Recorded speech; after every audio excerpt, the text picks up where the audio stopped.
Joining me on the desk now are Claire Rowe, child and adolescent psychologist, and psychiatrist Dr Tanvir Ahmed, the counsellors bench here, of course, that we'd love to catch up with you on. I want to first show this story from the Sydney Morning Herald. We looked at this earlier in the week, and they're talking about record levels of anxiety in primary school kids. Now, Claire, we've talked about this before. It does my head in that they're surprised about this, given how much fear porn is being directed at kids. Yeah. So, child anxiety, I think we've got two situations here. First of all, in the future, do we have to actually recalibrate what we count as anxiety, what we disorder, what we're going to say is poor mental health, or in a first world prosperous nation like Australia, we are going to be faced with over half of our children diagnosed with anxiety or depression?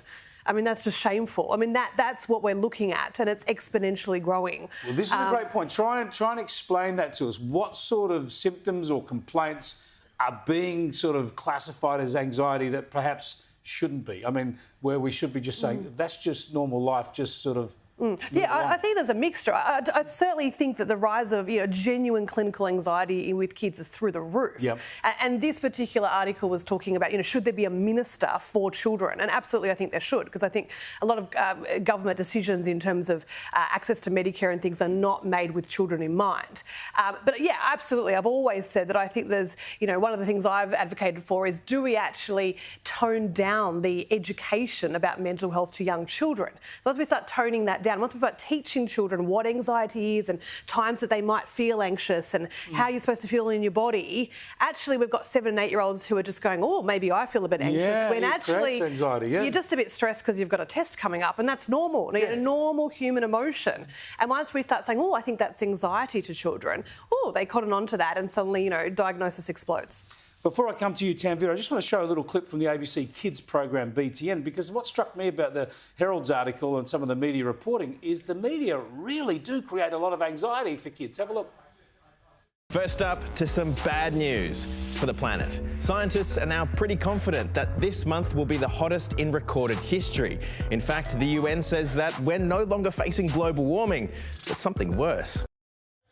I don't know, when you're 9 years old... That's outrageous. Sorry, that is outrageous. This is going to create anxiety in kids, isn't it? It has to. Well, much of it's driven by, as you say, you've got parents going, oh, my kid's anxious, but meanwhile they're driving so much anxiety. And you find often the kids who already have some level of anxiety, their mothers or their fathers will also have a higher level of anxiety. So we try and blame all these systemic factors, but, there'll often be internal factors too. But I want to take up the minister. It reminded me of...